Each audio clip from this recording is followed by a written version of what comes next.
ઉલટાના એ દોષ દેખાડનાર પ્રત્યે ઉપકાર ભાવના व्यक्त करे છે माने कहे છે, छुपाता नहीं अंदर में, थैंक यू अंदर में, बाहर में नहीं बोलता है, ऐसा नहीं, उसको रियली उसको कहता है।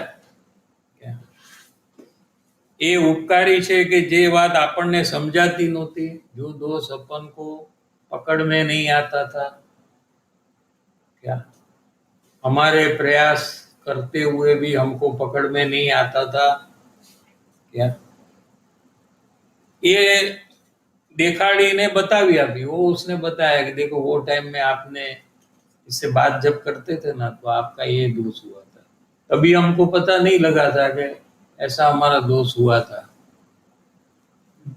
लेकिन इसने बताया तो उसके प्रति उपकार बुद्धि आती है।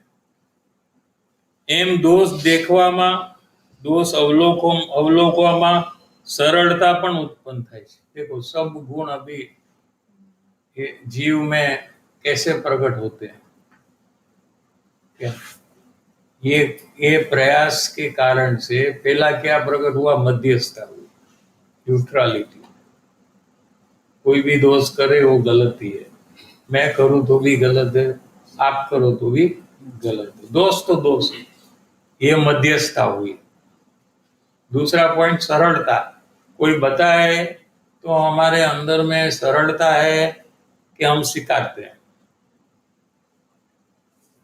दोष का स्वीकार करना ये सरलता है। सरलता को इंग्लिश में क्या कहते हैं?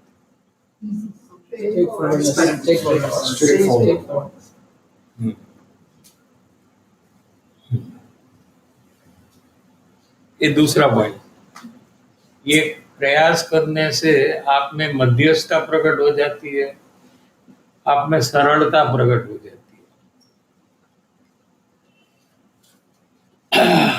અને નમ્રતા ઉત્પન્ન થાય છે। નમ્રતા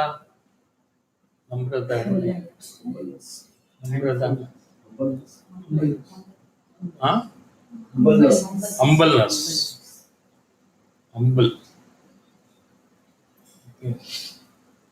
ये गुण भी आप में प्रकट हो जाता है।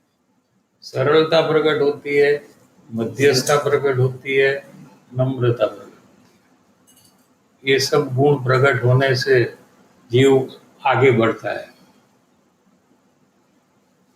और वो किसी के लिए वो जीव प्रिय होने लगता है। क्या समझ में आ रहा है कि नहीं? जो जीव सरल है, मध्यस्थ है और नम्र है, वो उसको सब चाहते हैं, उसके साथ सब संपर्क रखना चाहते हैं, और ऐसा नहीं है उससे सब दूर होना चाहते हैं।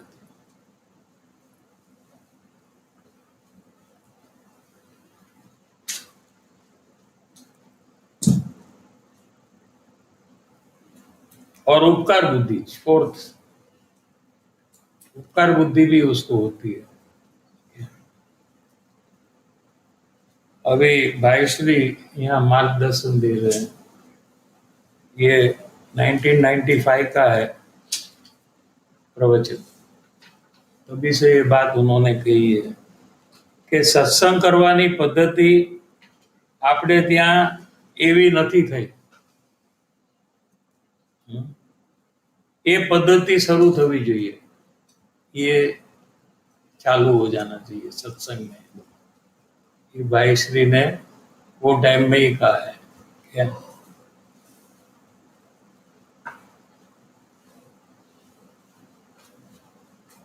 अथवा आवश्यक है, इज नेसेसिटी कि अपना सत्संग में ये प्रकार होना चाहिए कि जेमा सत्संग करनाराओ पोताना दोष प्रकट करे, व्यक्त करे। क्या सत्संग करने वाले लोग एक दूसरे के साथ अपना दोष को प्रकट करे। जे दोष पोताने न जणाता होय ते जणावा बीजा सत्संगीओने प्रार्थना करे। प्रार्थना, हम तो खाली रिक्वेस्ट बोलते हैं वर्ड, यहाँ तो हाथ जोड़कर पूछते भाई आपको मेरा कोई दोस्त दिखे, हाँ, तो मेहरबानी कर आप मुझे बताइए।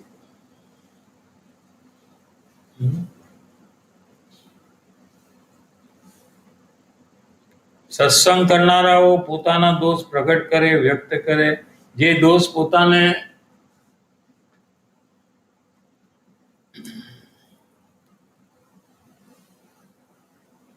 ન જણાતા હોય, खुद कोशिश तो कर रहा है लेकिन कोई दोष पकड़ में नहीं आता है, क्या उसके लिए बाहर में कोई एक्सपर्ट चाहिए, और वो हमारे लोग में है बहुत एक्सपर्ट्स। वो दूसरे के सूक्ष्म दोष पकड़ लेते, अपने एक भी नहीं पकड़ते।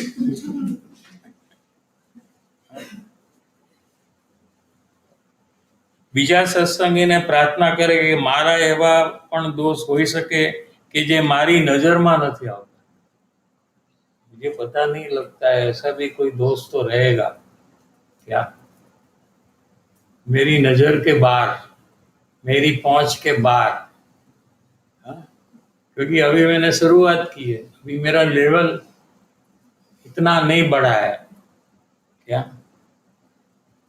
तो मारा नजરમાં ન આવતા હોય એવા દોષ તમે જાણતા હો, તમને જાણવામાં આવતા હોય તો અવશ્ય અવશ્ય ગોપાલિયા મને એ બતાવવાની મહેરબાની તમે કરજો। इतना विनम्र जीव होता है।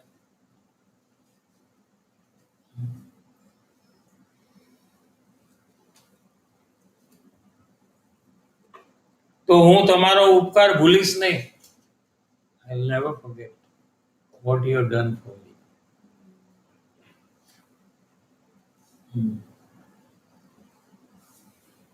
તમો મારા ખરા હિત ચિંતક છો। You are the person who जो मेरा हित के बारे में आप ही सोचते हो क्या। एम गणेश जो बे मित्र होय, एक मित्र बीजा मित्र ने एना दोष न बतावे। देखो अभी ये प्रॉब्लम है, फ्रेंड्स में क्या होता है, हाँ, एक दूसरे के दोष नहीं बताए। दिखता है, दिखेगा, दोनों को पता है कि दोनों का क्या दोष है, लेकिन एक दूसरे को बताएंगे नहीं। क्यों नहीं बताएंगे? संबंध खराब हो जाएगा। हाँ, दोस्ती चली जाएगी ना, हाँ कि नहीं। हाँ, हम बताएंगे फिर वो हमारे बताएगा, फिर हम उसके बताएंगे, झगड़ा होगा, झगड़ा हो गया तो क्या होगा, दोस्ती खत्म।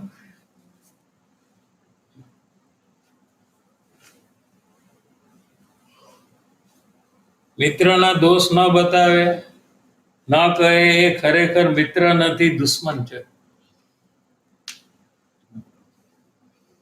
लेकिन कहना भी थोड़ा प्रेम से कहना चाहिए। ऐसा नहीं है कि हम तो उसके मित्र है तो हम तो उसके जाकर पहला उसका दोस्त ही बता देंगे, उसको भले कुछ भी लगे, ऐसा भी नहीं होना चाहिए। वो स्वीकारने के लिए तैयार हो ऐसा पहला देखना चाहिए हमको। मित्रता એ કઈ ફ્લેટરિંગ કરવાનો, ખોટી પ્રશંસા કરવાનો વ્યવસાય નથી। वो यही हो रहा है ना, एक दूसरे को अप्रिशिएट करते हैं। You look very nice today, your shirt is very good, your mobile is very good, कुछ ना कुछ अच्छा अच्छा बोलते हैं एक दूसरे को, माने फ्लैटरिंग। क्या करते हो? और सबको पसंद है। हाँ? मित्रता एनु नाम है कि जे हित ने इच्छे। फ्रेंड तो वही है कि जो कोई गलती करता हो तो उसको दुख न हो, तकलीफ न हो, हित ने चिंतवे, जाणवा छता ये न कहे तो मित्र નથી। પણ મિત્રના લિબાસમાં એ દુશ્મન છે, એમ સમજવા યોગ્ય છે।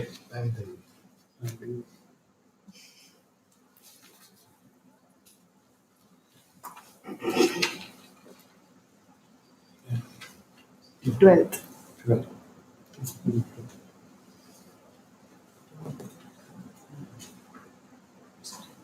दो मिनट ब्रेक.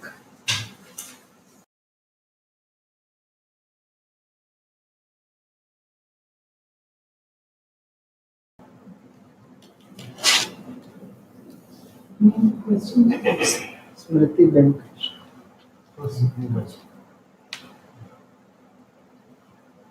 जब कोई पर्सन ऐसे फैमिली मेंबर का दोष बताता है जिन पर ममत्व है, तो अंदर में फ्रस्ट्रेशन और बेचैनी होती है कि मैं उन पर्सन को चेंज तो नहीं कर सकती, और वो मेरे बोलने से सुनेंगे भी नहीं, तो ऐसा लगता है कि मुझे क्यों बोल रहे हैं, और दुख भी लगता है कि सामने वाला पर्सन ऐसे दोष नहीं करे, तो मुझे सुनना भी नहीं पड़ेगा.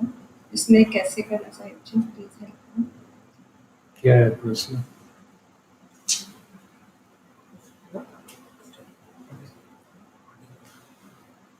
साहिब जी, जब कोई पर्सन ऐसे फैमिली मेंबर का दोष बताता है जिन पर ममत्व है, तो अंदर में फ्रस्ट्रेशन और बेचैनी होती है कि मैं उन पर्सन को चेंज तो नहीं कर सकती, और वो मेरे बोलने से सुनेंगे भी नहीं, तो ऐसा लगता है कि मुझे क्यों बोल रहे हैं, और दुख भी लगता है कि सामने वाला पर्सन ऐसे दोष नहीं करे, तो मुझे सुनना भी नहीं पड़ेगा. इसमें कैसे करना चाहिए? अच्छा, थर्ड पर्सन की बात. हाँ. जैसे आपको कोई कहे कि आपका फैमिली वाले गलत कर रहे हैं, ऐसा प्रश्न ऐसा है. तो दुनिया तो कहेगी उसको जो कहना है, तुमको दूसरे को बदलना नहीं है. एक तो पहले ये करना है, दुनिया को आप बदल नहीं सकते, वो तो जैसा चाहते वैसा करेंगे. और जो दोष करता है फैमिली में, तो उसको उसका बंधन हो रहा है क्या, और उसके कारण से उसको भविष्य में भी दुख होगा. तो उसके प्रति आपको दया का भाव आना चाहिए. ऐसा नहीं होना चाहिए कि वो दोष ना करे तो मुझे सुनना ना पड़े. वो तो दोष करेंगे, उसको करना है तो करेंगे. आपके सुनने या नहीं सुनने से क्या फर्क पड़ता है उसको? क्या? तो ये सब कोई अपना बेकार का विचार अपने को करना नहीं है. दुनिया को चेंज नहीं, अपन को चेंज करना है. आप जो दोष कर रहे हैं वो पहले आप देखिए और उसका पक्ष छोड़िए. મને એક ક્વેશ્ચન છે. મેં એક દોષ કર્યો છે અને એક્સેપ્ટ કર્યો છે. પછી થોડા ટાઈમ પછી એવી સિચ્યુએશન આવી કે એ દોષની જેવી, તો ત્યારે એ જ દોષનું મને સામેવાળો પાછો દેખાડે છે. એવી રીતે રિપીટેડલી થાય છે, ત્યારે કેવી રીતે હું એને એક્સેપ્ટ કરું? રિપીટેડલી दोष થાય છે, રિપીટેડલી बतावे છે. બતાવે છે, हाँ, तो रिपीटेडली एक्सेप्ट करवाना. પણ મેં એક જ વાર કર્યું છે ને દોષ તો. अच्छा, ये दोष परिभाषा હોય. ખાલી તો રિમાઇન્ડર નહીં દેવી રીતે કે હવે તે ત્યારે કહ્યું હતું એ જ કરી દો. હા, તો આપણા માટે શું બેનિફિશિયલ છે? ક્વેશ્ચન એ છે.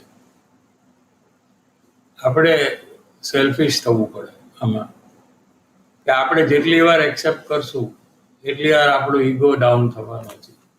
તો આપણે શું કામમાં ખુશ ન થવું?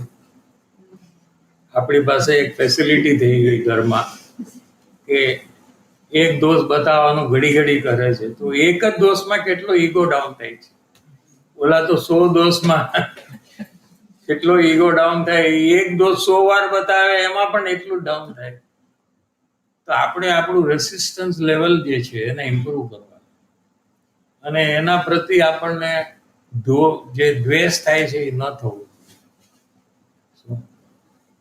બરાબર છે. અને ઉલટું એમ વિચારવું જોઈએ કે આવું કરીને પોતાનો ઈગો વધારે છે, તો ઓલરેડી એને સત્સંગ નથી એટલે આ બધું કરે છે. તો આપણે રેસિસ્ટન્સ વધારવું, સાંભળવાની આપણી શક્તિ વધારવી, અને દોષ છોડવાનો પણ પ્રયાસ કરવો. એ બધા પ્રકારે આપણે કરવું જોઈએ. આપણો બેનિફિટ છે કે આપણને દોષનો સ્વીકાર કરવાથી આપણું સ્વચન ઘટે છે. पूनम बहन जय जिनेंद्र मुझे साहब जी, मुझे मेरा दोष बताने के लिए कुछ मेंबर बहुत हेजिटेट होते हैं, इनफैक्ट करते हैं, क्योंकि मैं वेरी फर्स्ट वहाँ पे रिबल करती हूँ, लेटर रियलाइज करती हूँ, तो अभी वो बताने के लिए डरते हैं. मुझे ये चेंज करना है, प्लीज हेल्प कीजिए. तो वो तो जाकर आपको रिक्वेस्ट करना पड़ेगा कि भाई आप बताओ, मैं रिबेल नहीं करूँगी, मैं शांति से सुनूंगी, एक बार मुझे आप चांस दो, एक बार आप बताओ, ट्रायल करो, मैं रिबेल करूँगा तो फिर नहीं बताना. ऐसे कर कर उसको प्रार्थना ही कर सकते हो. अभी आपका भूतकाल जो है वो ऐसा है, वो इसके कारण से वो नहीं बताएंगे. उसको विश्वास नहीं आता है कि आप आज चेंज हुए हैं. आपको चेंज होना है, लेकिन उसको विश्वास नहीं है कि आप चेंज हुए हैं. उसको ऐसा है कि अभी भी आप पहले जैसे ही हो, इसलिए वो बताना नहीं चाहते. तो ये प्रॉब्लम आपने ही बनाया है, आपने ही क्रिएट किया है, आपको ही सॉर्ट करना पड़ेगा. आपको वारंवार उसको रीअश्योर करना पड़ेगा कि मैं ऐसा रिएक्ट नहीं करूँगी, आप कुछ भी बताओ. और एक्चुअली आपको रिएक्ट करे बिना एक दो बार उसमें से पास होना, तो फिर वो बताने का चालू करेंगे, फिर वो नहीं बताएंगे. मैंने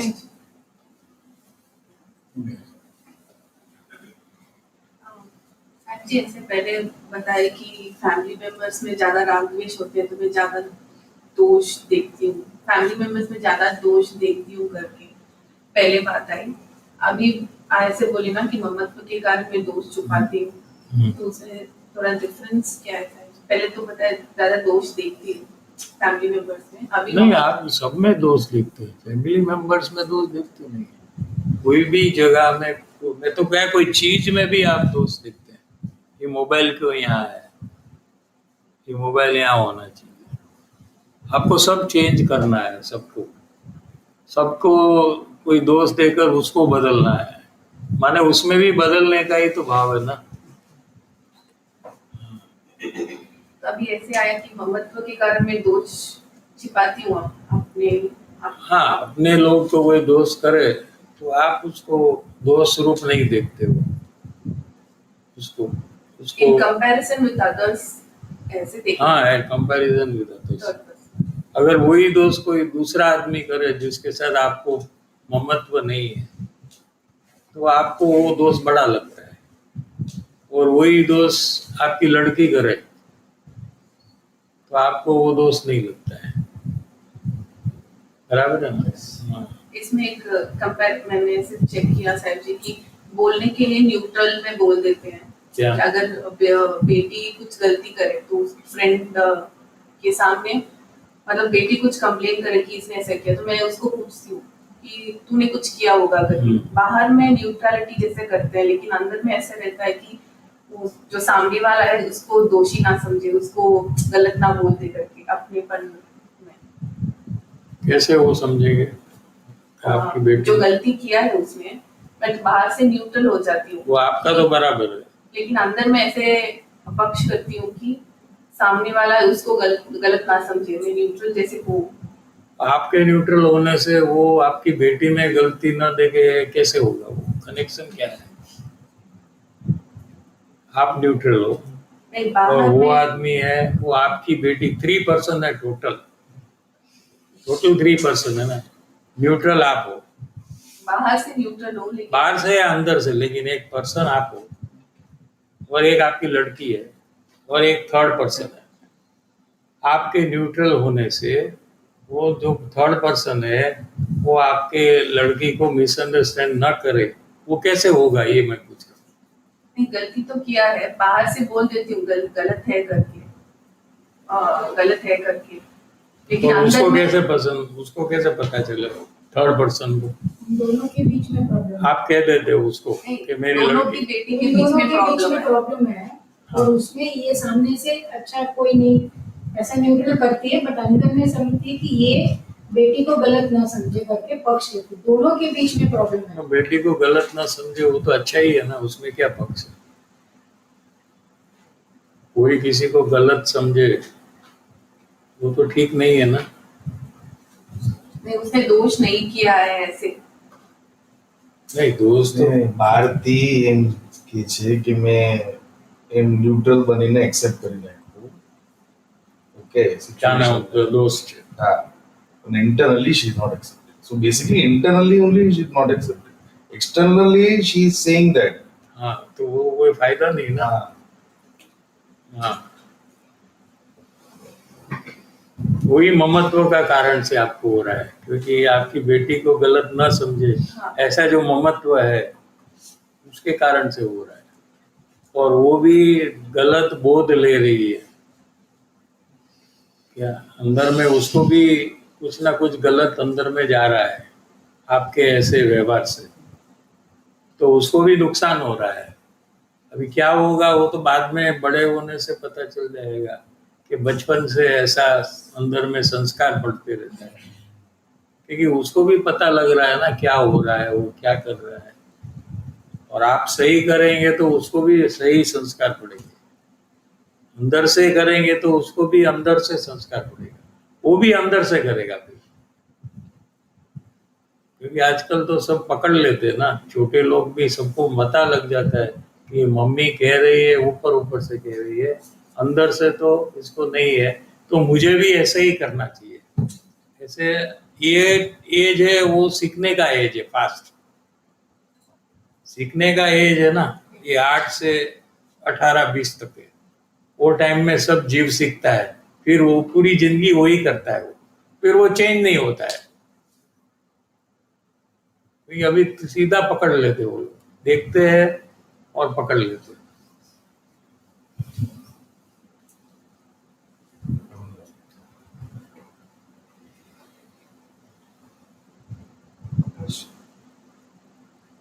हर्ष, हाँ भैया। जय जिनेंद्र सैन जी, आज सत्संग में ये बात आई फेरफार करने की। ऑलवेज वहाँ पे मैं रेडी रहता हूँ कि कुछ भी बात हो तो मैं वहाँ पे फेरफार करने का प्रयास करता हूँ।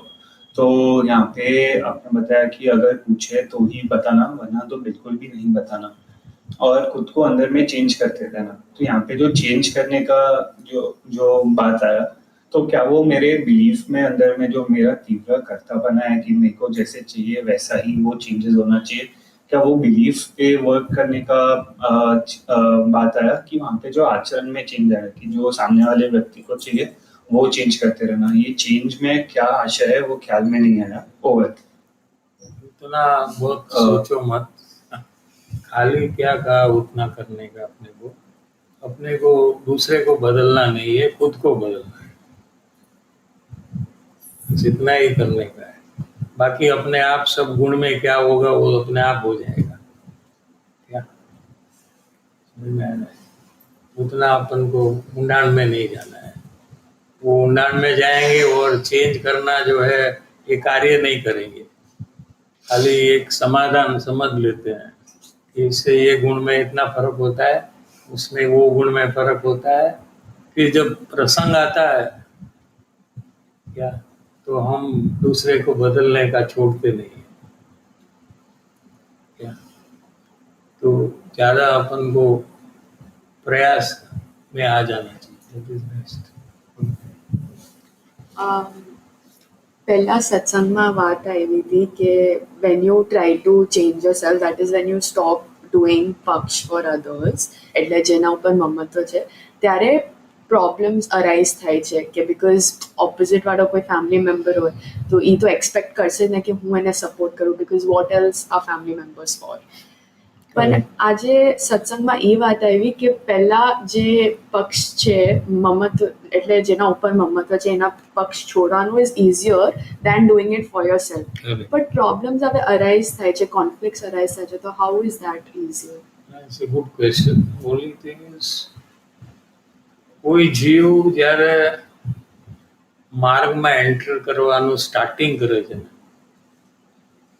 तो उसको कैसे पता लगे कि मैंने स्टार्ट कर लिया है? क्या कि एक्चुअली ये प्रॉब्लम सब चालू हो जाते हैं उसको। पहले वो पक्ष कर रहा था अपने लोग का, अभी उसने नक्की किया है कि मुझे नहीं करना है, मुझे मेरा करना है। तो वो पक्ष करने का गलत है तो गलत, फिर भले हमारे फैमिली मेंबर हो, लेकिन गलत है तो गलत मानता है, तो वहां से प्रॉब्लम चालू होते हैं फैमिली में। वो उसकी टेस्ट है कि वो फैमिली में प्रॉब्लम को भी इग्नोर कर कर अपना काम करे, वहां से चेंज होता है। अगर ऐसा नहीं होता है तो वो ने शुरुआत ही नहीं हुई है। ये प्रॉब्लम होना ये एक सिम्टम है कि जीव की शुरुआत हुई है। माने धीरे धीरे जो मुमुक्षु है वो फैमिली में उसकी पॉपुलैरिटी खत्म हो जाती है। क्या?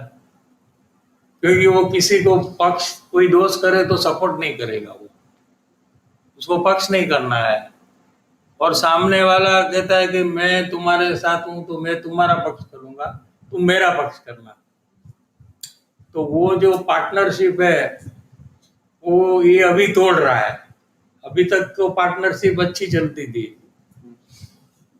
परफेक्ट चलती थी, अभी इसने तोड़ना चालू किया तो वहां से प्रॉब्लम उसको चालू होगा। लेकिन वो प्रेम से समझा है, चांस है कि लोग नहीं समझेंगे, वो भी मैं बोल देता हूँ। इसलिए मुमुक्षु है वो पॉपुलर, माने पॉपुलर को क्या कहते हैं, फेवरेट किसी को पसंद नहीं होता है फैमिली में, फ्रेंड्स में, फैमिली में वो लोग उसको पसंद नहीं करते। और कोई ज्ञानी होता है वो तो फैमिली में कभी भी पसंद नहीं होता है फैमिली को, क्योंकि किसी वो जहाँ दोस्त देखेगा वहां दोस्त कह देगा, वो नहीं देखेगा कि ये मेरा है या मेरा नहीं है, तो वो किसी को भी पसंद नहीं होगा। लेकिन करे क्या? तो उसके लिए कोई गलत काम थोड़ी करे वो, तो ये सब प्रॉब्लम आएगा ही। क्या सबको द्वेष का कारण होगा, वो मुमुक्षु भी द्वेष का कारण होगा, ग्लानि भी द्वेष का ही कारण होगा, लेकिन करे क्या? पर ऐसा कंपैरिजन में देखो तो it's like to accept internally so much easier when people are not No, involved. but how you accept there, the method that you do apply there, that expertise has to come to you. You know, because you are doing under the observation of other people also. There are others also who are watching you. So they will come to know that you are siding because it's your mummy or it is your relative. And they will also come to know that even if it is your mummy, you are not siding. So there is an external source, you know, that will help you in correction. And when you become expert, you know, in all the cases you don't need any expertise. You are yourself expert. That is the time you do your dosh, you will succeed.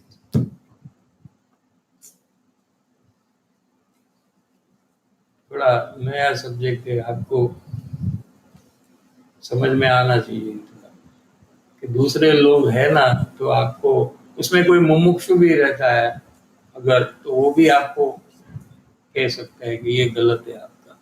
तो आप जब family में गलती कर रहे हो तो अपना दोस्त तो एक्सेप्ट करने का तो होगा ही नहीं, नो चांस।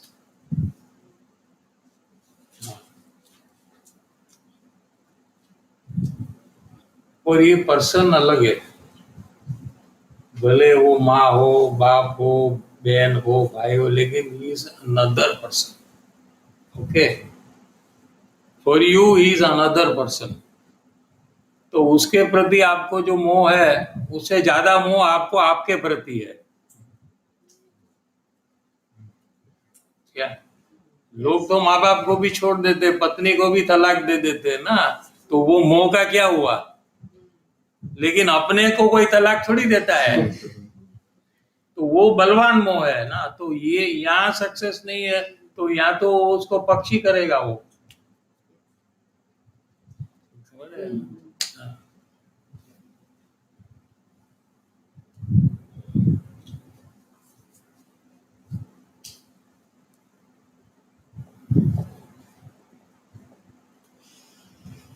जय जिनेंद्र सेठ जी, लास्ट सत्संग में जैसे आया था कि खुद का दोष देखना वो अंतर्मुख होने का प्रयास है, तो यहाँ पर जब भी दूसरे बता रहे दोष, तब तो विचार से मैं देख रही हूँ, तो वो भी अंतर्मुखता ही कहलाएगी क्या? प्लीज गाइड कीजिएगा साहिब जी। तो विषय चला था कि अंतर्मुखता कहाँ से चालू होती है। तो दोष जो है ये कोई इंद्रिय ज्ञान का विषय नहीं है ना। आपका दोष आप कौन से इंद्रिय से देखते हो? इंद्रिय ज्ञान समझ रहे हो कि नहीं? रंग को देखते हो आप, तो आप कौन सी इंद्रिय से देखते हो? कान से देखते हो रंग को। आप जो आवाज सुन रहे हो वो कौन सी इंद्रिय से है? ये बंद कर दो तो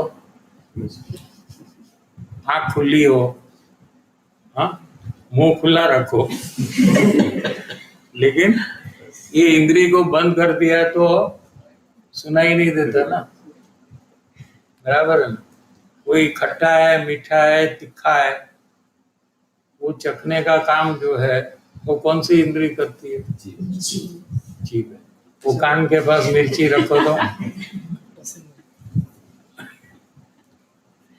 अंदर में आत्मा तो वही का वही है, तो कोई कहे कि आत्मा तो वही का है ना, तो मैं कान के पास रखता हूँ, आँख के पास रखता हूँ।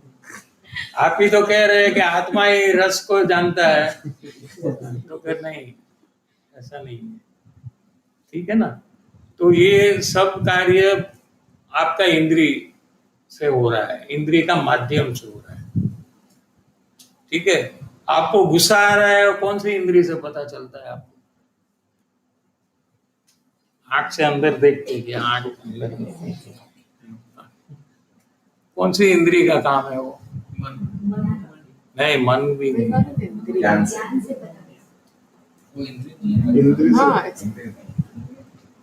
मन का विचार में काम है। आप जो सोचते हो ना उसमें मन काम करता है, थिंकिंग। मन का काम क्या है? आप तो देखते हो क्रोध को, वहां कहाँ थिंक कर रहे हो, आप तो डायरेक्ट देख रहे हो। कब जब होता है क्रोध तभी देख रहे हो, उसके बाद जो कर रहे हैं ना वो मन का काम है। कि सुबह मुझे गुस्सा आया था, वो मन का काम है, इसलिए वो प्रयोग नहीं है, समझ रहा है ना। हाँ, 5 इंद्रिय और मन का काम में प्रयोग नहीं है, ठीक है। जब गुस्सा होता है तभी आप उसको देखो, तो इसमें मन का भी कोई रोल नहीं है, 5 इंद्रिय का भी रोल नहीं है। तो देखने वाला कौन है? कि ज्ञान, वो भी इंद्रिय का विषय नहीं है। कौन सी इंद्रिय से आप ज्ञान को पकड़ सकते हो? किसी का ज्ञान पकड़ने में कौन सी इंद्रिय काम आती है? तो अतीन्द्रिय है, वो अरूपी है, स्पर्श रस वर्ण गंध ज्ञान में नहीं है। क्रोध मान माया लोभ में भी स्पर्श रस वर्ण गंध नहीं है। गुस्से का कलर क्या है? गुस्से का कलर क्या है? लाल है कि कुछ कलर नहीं है उसमें। गुस्से की स्मेल क्या है? गुस्से का टेस्ट क्या है? कुछ भी नहीं, वो इंद्रिय का विषय है ही नहीं, ठीक है ना। तो आपकी आत्मा की अवस्था में ये हो रहा है। कहाँ हो रहा है ये सब? आत्मा अरूपी है, आत्मा के गुण अरूपी है, आत्मा का स्वभाव अरूपी है, आत्मा का विभाव रागादि भाव भी अरूपी है और उसको देखने वाला ज्ञान भी अरूपी है। तो अंतर्मुख हुए कि नहीं हुए,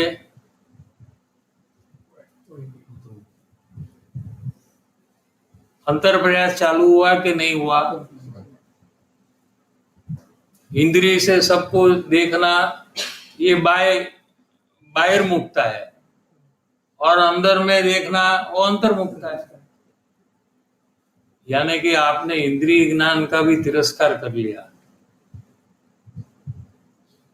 अनादिकाल से जो इंद्रिय ज्ञान में आप लीन थे, आपको और वस्तु में जो लीनता है उसको भी आपने छोड़ दी, तभी आप अंतर्मुख जा सकते हो। तो ये आपका प्रयास चालू हुआ क्रोध को देखने का, फिर दूसरा दोष देखने का, फिर 10 दोष देखने का, फिर 25 दोष देखने का, फिर ऐसे करते करते करते आप आगे बढ़ रहे हैं ना। फिर दोष में आपको कितना दुख हो रहा है ये इसका पता भी आपको लगेगा। फिर आपका ज्ञान स्वभाव है, उसमें दुख नहीं है, ये भी आपको अंदर में जाएंगे तो पता लगेगा। फिर आपको वेद विज्ञान चालू होगा, फिर आपको आत्मज्ञान होगा। तो मेरा अंतर्मुख का प्रयास यहाँ से चालू हुआ।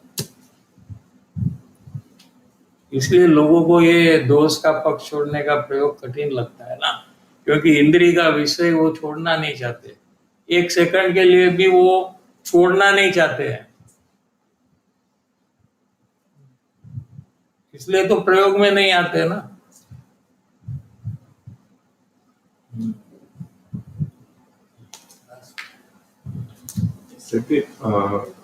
दोस्त एक्सेप्टेंस करने में ऐसा एक देखा है कि फैमिली मेंबर्स में किसी एक के पास इजी है दोस्त एक्सेप्ट करना, जो दोस्त बोले तो वो दोस्त को देखकर एक्सेप्ट कर लेता हूँ, पर एक ऐसा फैमिली मेंबर है वहाँ दोस्त को मैं देखकर भी एक्सेप्ट नहीं करता हूँ। करेक्ट।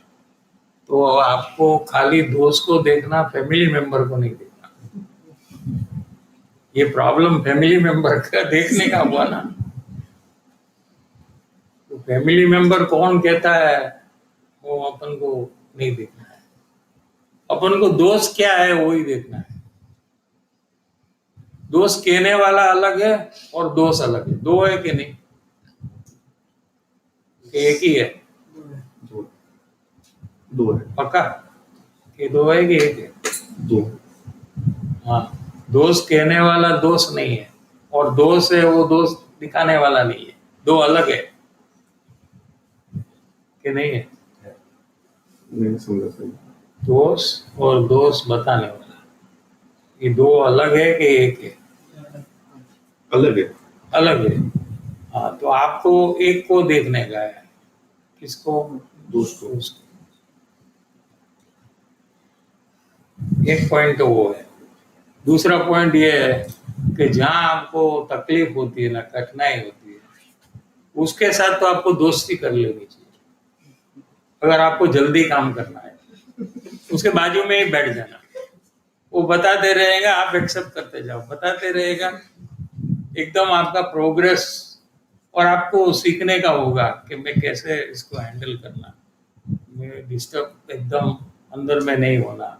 वो कितना भी जोर से बताए भले बताए, रूडली बताए भले बताए, मैं एकदम डटकर वहां बैठूंगा, जरा भी विचलित नहीं होऊंगा। ऐसे पहले तैयार होकर वहां जाकर बैठ जाना। और एक बार वो कर लिया ना, फिर आप किसी के पास कर सकते हो। वो प्रैक्टिस हो गई ना, फिर आप कोई भी आपको दोस्त बताए तो आप एक्सेप्ट कर सकते हो।